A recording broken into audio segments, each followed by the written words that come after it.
Ma'am ಈಗೆಲ್ಲ ಮ್ಯೂಸಿಕಲ್ಸ್ ಬಗ್ಗೆ ಮಾತಾಡಿದ್ರಿ. How heavy invested projects are these? Usually ಒಂದು ಸಿನಿಮಾ ಅಂದರೆ everybody knows the kind of monies that's been put, but usually musicals often doesn't get discussed. Hence I'm representing audience's curiosity. See, musicals actually are quite time consuming, but ಒಂದು ಸಲ ಮಾಡಿದ್ಮೇಲೆ ಅದು ಚೆನ್ನಾಗಿ ನಡೆದ್ರೆ next seasons time becomes lesson.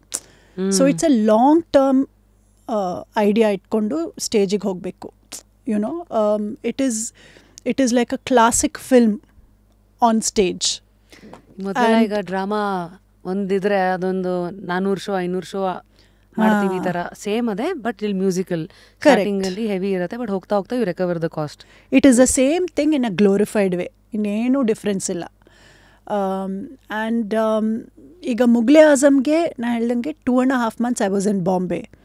ಈ great Indian musical ಅಂತ ಮಾಡಿದ್ದು, ಅದರಲ್ಲಿ 350 dancers.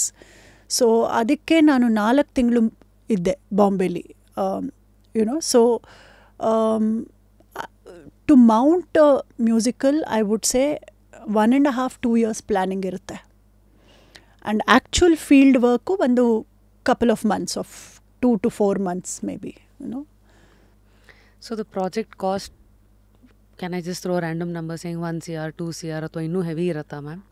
Much heavier. Heavier? Much heavier. ಅಂದರೆ it's all 2 digits ಅನ್ಬೋದಾ? Yeah. About 10 crore for sure. See, usually I would say somewhere between 10 to 40 maybe. Interesting number. So ಇದನ್ನು ಹೇಗೆ recover ಮಾಡ್ತಾರೆ? ಶೋಸಿಂದ. So ಈಗ ಒಂದು ಉದಾಹರಣೆ ಮುಗ್ಲೆ ಆಜಮ್ ಅಂತ ತೊಗೊಳ್ಳೋದಾದರೆ, ಸೊ ಅಷ್ಟು ಇನ್ವೆಸ್ಟ್ಮೆಂಟನ್ನು ಆಚೆಗೆ ವಾಪಸ್ ತೆಗಿಯೋಕ್ಕೆ ಅವ್ರಿಗೇನೋ ಒಂದು 100 ಶೋ 200 ಶೋ ಅಂತ ಅವ್ರೊಂದು schedule ಹಾಕೋತಾರ? It depends on many things, Rashmi.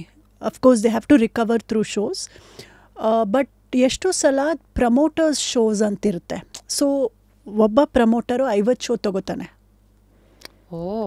So ಈಗ abroad, especially when we tour, it works on that model. So agents promoters they bulk book you for shows. So that's how you. Now, as somebody who's been an inspiration for so many, especially for dancers, ಇವತ್ತಿಂದು ಕಾಲ ಹೇಗಿದೆ ma'am? ಇವತ್ತು ಒಬ್ಬ ಸ್ವಿಗ್ಗಿನಲ್ಲಿ delivery boy ಆಗಿರೋನು 20-30 ಸಾವಿರ ದುಡಿಬೋದು. Social media influencers ಲಕ್ಷಾಂತರ ದುಡಿಬೋದು. ಅಂದರೆ avenues are more varied you know, but somebody has to ನಾವು say ಇಲ್ಲಪ್ಪ ಡಾನ್ಸ್ ಅನ್ನೋದು ಕೆಲವು ಇದು ಸ್ಟಿಲ್ ಇನ್ನೂ ಕೆಲವು ಡೈಯಿಂಗ್ ಫಾರ್ಮ್, ಆರ್ಟ್ ಫಾರ್ಮ್ ಥರನೂ ಆ ಸ್ಪೇಸಿಗೆ ಹೊಟ್ಟೋಗ್ತಾ ಇರೋದ್ರಿಂದ ಡಾನ್ಸರ್ಸ್ಗೆ ಇವತ್ತಿಗೆ ಇಲ್ಲಿ ಎಂಟರ್ ಆದರೆ ಸರ್ವೈವ್ ಮಾಡೋಕ್ಕೆ ಈಸಿ ಇದೆಯಾ? ಐ ಥಿಂಕ್ ಕಮರ್ಷಿಯಲ್ ಜಾಗದಲ್ಲಿ ಈಸಿ ಇದೆ. You mean films and then? ಹೌದು, ಸ್ಟೇಜ್ ಶೋಸ್, ಫಿಲ್ಮ್ಸ್, ಆ ಥರದ್ದು. ಬಟ್ ನಮ್ಮದೇ ಅಂತ ಒಂದು ಯುನೋ ದೀಸ್ ಫೋಕ್ ಫಾರ್ಮ್ಸ್ ಆಗಿರ್ಬೋದು, ಎಲ್ಲೋ ಒಂದು ಕಡೆ ಒಂದು ರಿಚುವಲ್ ಡ್ಯಾನ್ಸ್ ಆಗಿರ್ಬೋದು. ಈಗ ಊರಲ್ಲಿ ನಾಗಮಂಡಲ ಮಾಡ್ತಿರ್ಬೋದು, ಯುನೋ ವೇಷ ಹಾಕೋರು ಇರ್ಬೋದು. ಆ ಥರ ಇದಕ್ಕೆಲ್ಲ ಖಂಡಿತ ತುಂಬಾ ಕಷ್ಟದಲ್ಲಿದೆ, you know. So extremes, I think ಟೆಲಿವಿಷನಿಂದ ತುಂಬಾ ಚೇಂಜ್ ಆಗಿದೆ. ಎಕ್ಸ್ಪೋಜರ್ ಆಫ್ ಟೆಕ್ನಾಲಜಿಯಿಂದ ತುಂಬ ಚೇಂಜ್ ಆಗಿದೆ. ಈಗ ರೀಲ್ಸಿಂದ ಆಗಿರ್ಬೋದು, ಸೋಷಿಯಲ್ ಮೀಡಿಯಾ ಇದರಿಂದ ಆಗಿರ್ಬೋದು, ಅಥವಾ ರಿಯಾಲಿಟಿ ಶೋಸಿಂದ ಆಗಿರ್ಬೋದು, ಅವೇರ್ನೆಸ್ ಜನರಿಗೆ ತುಂಬ ಬೆಳೆದಿದೆ. ನಮ್ಮ ಮಗಳು ಒಂದು ಡ್ಯಾನ್ಸ್ ಮಾಡ್ತಿದ್ದಾರೆ, ಮಗ ಡ್ಯಾನ್ಸ್ ಮಾಡ್ತಿದ್ದಾರೆ ಅಂದರೆ ತುಂಬಾ ಖುಷಿ ಪಡ್ತಾರೆ. ಸೊ ಡ್ಯಾನ್ಸರ್ ಅನ್ನೋ ಪದಕ್ಕೆ ನಾವೆಲ್ಲ ಬೆಳಿಬೇಕಾದ್ರೆ, ಡ್ಯಾನ್ಸ್ ಮಾಡ್ತಿದ್ಯಾ, ಓಕೆ ಇನ್ನೇನು ಮಾಡ್ತೀಯಮ್ಮ ಕೆಲಸ ಅಂತ ಹೇಳ್ತಾಯಿದ್ರು. ಅಥವಾ they was this idea, dancer ಆದರೆ ಬಹುಶಃ ಹಸ್ಬೆಂಡ್ ಇಸ್ ವೆರಿ ರಿಚ್ ಅಂತ, ಯುನೋ, ಆ ಥರ ಏನೇನೋ ಐಡಿಯಾಸ್ ಇತ್ತು. ಸೊ ಈಗ ಆ ಥರ ಸಿಲ್ಲಿ ಪ್ರಶ್ನೆ ಕೇಳೋರಿಲ್ಲ. ಯುನೋ, ಡ್ಯಾನ್ಸರ್ ಅಂದರೆ okay, they understand the context, they understand the ability, athleticism required for it. ಆದರೆ ಸಪೋರ್ಟ್ ಫಾರ್ ಡ್ಯಾನ್ಸರ್ಸ್ ಇನ್ನೂ ಪ್ಲ್ಯಾಟ್ಫಾರ್ಮ್ಸ್ ಇರಬೇಕು. ಪ್ಲ್ಯಾಟ್ಫಾರ್ಮ್ಸ್ ಬೆಳೀತಾ ಬೆಳೀತಾ ಸಪೋರ್ಟ್ ಫ್ರಮ್ ಮಲ್ಟಿಪಲ್ ಸೋರ್ಸಸ್ ಬೆಳಿಬೇಕು. ಗವರ್ಮೆಂಟ್ ಸಪೋರ್ಟ್ ಬೇಕು, ಸ್ಟ್ರಕ್ಚರ್ ಬೇಕು.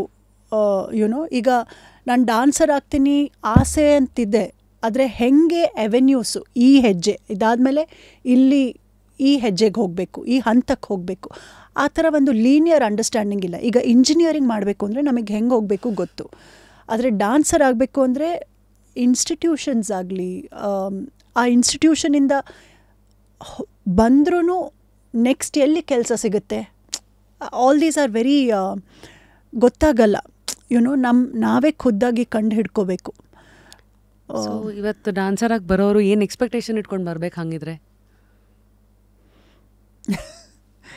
ಐ ಥಿಂಕ್ ರೋಲರ್ ಕೋಸ್ಟರ್ ಅಂದ್ಕೊಂಡು ಬರಬೇಕು.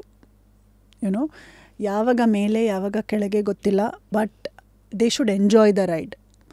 ಸೊ ಡಾನ್ಸ್ ಬೇಕೇ ಬೇಕು ಅಂತ ಒಂದು ಛಲ ಇದ್ದರೆ they will figure out. And hard working ಮಾಡೋಕ್ಕೆ ರೆಡಿ ಇರಬೇಕು. ದೇ ಶುಡ್ ಹಾರ್ಡ್ ವರ್ಕಿಂಗ್ ಅಂದರೆ ಏನು ma'am as on today? I give you an example. Musical ಮಾಡ್ತಿದ್ದೀವಲ್ಲ ನಾವು sometimes we start early morning around 7, we finish at 2 AM ಕೆಲಸ. Okay, next day again at 7. ಈ ಥರ ತಿಂಗಳಾನ್ಗಟ್ಲೆ ವಾರಗಟ್ಲೆ morning 7 till 2 AM. Wow. So it is, ಈಗ abroad ನೋಡೋದಿದ್ರೆ union laws ಪ್ರಕಾರ this is very inhuman. But ಇಲ್ಲಿ to survive you have to go in that race. So ಕಷ್ಟಪಡಲೇಬೇಕು.